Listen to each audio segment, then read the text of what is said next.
Other news headlines this hour: Nigeria opens border with Niger, lifts other sanctions. Government postpones launch of student loan scheme for the third time. I'm too old to fear death, First Lady tells Bauchi Cleric. Police nab 40-year-old woman over alleged kidnap of 3 kids in Lagos. And on sports, UCL Atita praises Arsenal fans in dramatic victory against Porto. Good day, thanks for watching us on Leadership TV. My name is Cynthia Onado, and now to the news in detail. President Bola Tinubu on Wednesday directed immediate opening of Nigeria's land and air borders with the Republic of Benin, as well as lifting of other sanctions against the country. A statement by presidential spokesman Ajurin Gilali said the directive is in compliance with the decisions of the ECOWAS Authority of Heads of State and Government as its extraordinary summit on February 24, 2024 in Abuja. Further to the opening of the borders, the president also directed that sanctions imposed on the Republic of Niger be lifted immediately. Aside from the sanctions on the closure of land and air borders between Nigeria and Niger Republic, the statement also vacated the ECOWAS no-fly zone on all commercial flights to and from Niger Republic. The president also reversed the suspension of all commercial and financial transactions between Nigeria and Niger, as well as freezing of all service transactions, including utility services and electricity, to Niger Republic.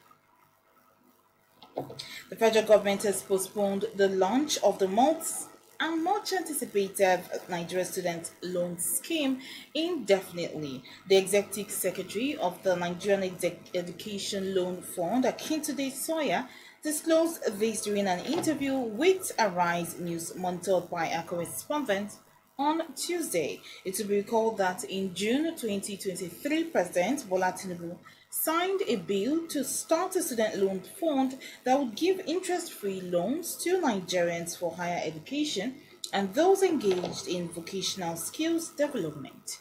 It was supposed to have started between September and October 2023. However, Tinubu said the program would begin in January 2024 after missing the October deadline. In January, Minister of State for Education Yusuf Sununu said at a meeting that preparations for the program had been concluded. This included making the student loan scheme website and planning on how to start the program. Also, Tinubu told leaders of the National Association of Nigerian Students, NANS, a few weeks ago that the program would start in March once they added more features. However, barely 48 hours before the launch, Sawyer said the loan scheme was postponed due to some corrections that were being made around the launch. And now, wife of the first of the president, Mrs. Oluremi Tinubu, has brushed off recent death threats from an Islamic cleric, defiantly stating that at over 60 years of age, she's too seasoned to be afraid of death. Tinubu's remarks came during her visit to Bauchi State on Tuesday, just days after the cleric Idris Tenshi described her as an infidel who should be killed. In a sermon delivered in Hausa, Tenshi had said, Tinubu's wife is an unbeliever, and even among the unbelievers, she is a leader. The inflammatory comments sparked outrage, with the cleric later apologizing to the First Lady. However, Mrs. Tinubu said when speaking in Bauchi, I want to thank the Bauchi State Governor for assuring me that I am safe, but I want to say that I am too old to be afraid. Now moving on, troops of the Joint Task Force Operation Hadarin Daji OPHD have achieved a significant breakthrough in their fight against banditry in Zamfara State, rescuing 10 kidnapped victims in Safi Town, Safi local government area of the state. In a statement narrating the operation, Lieutenant Suleiman Omale, the information officer of Operation Hadarin Daji disclosed that troops on the night of March 12, 2024, responding swiftly to a distress call, engaged in a fierce gun duel with the bandits upon arrival in Safi town.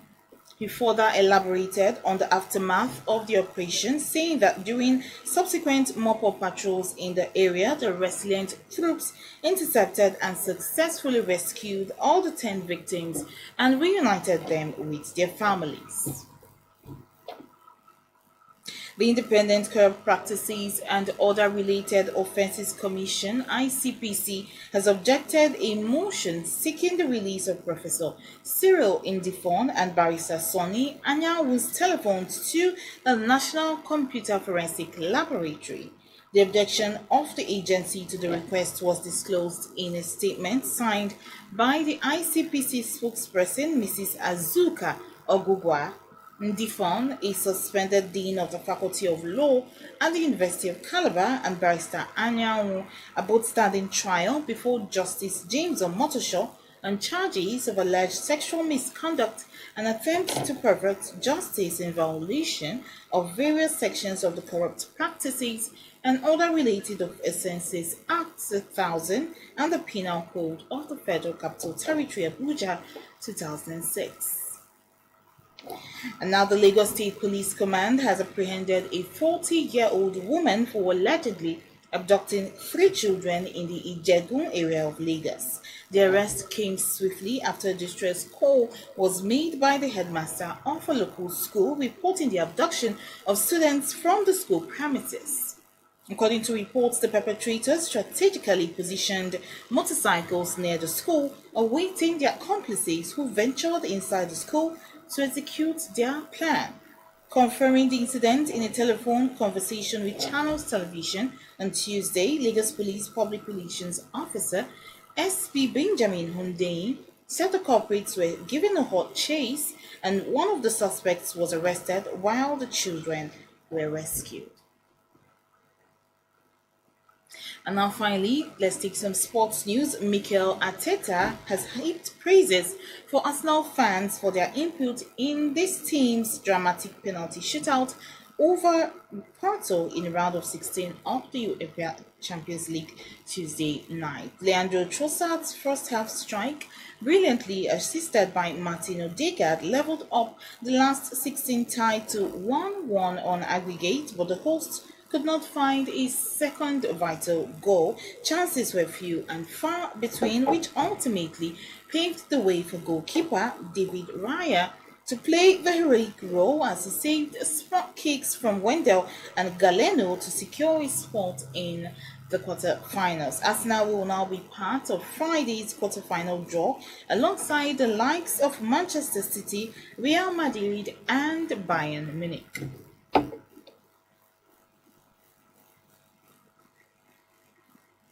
Well, that's all we have for you on the news on Leadership TV. For more of our news stories, you can log on to our website, www.leadership.ng. Many thanks for watching. Thank you for watching. For sponsorship and advert placements, please contact 080-3688-6158. Last Word Leadership Podcast Studio.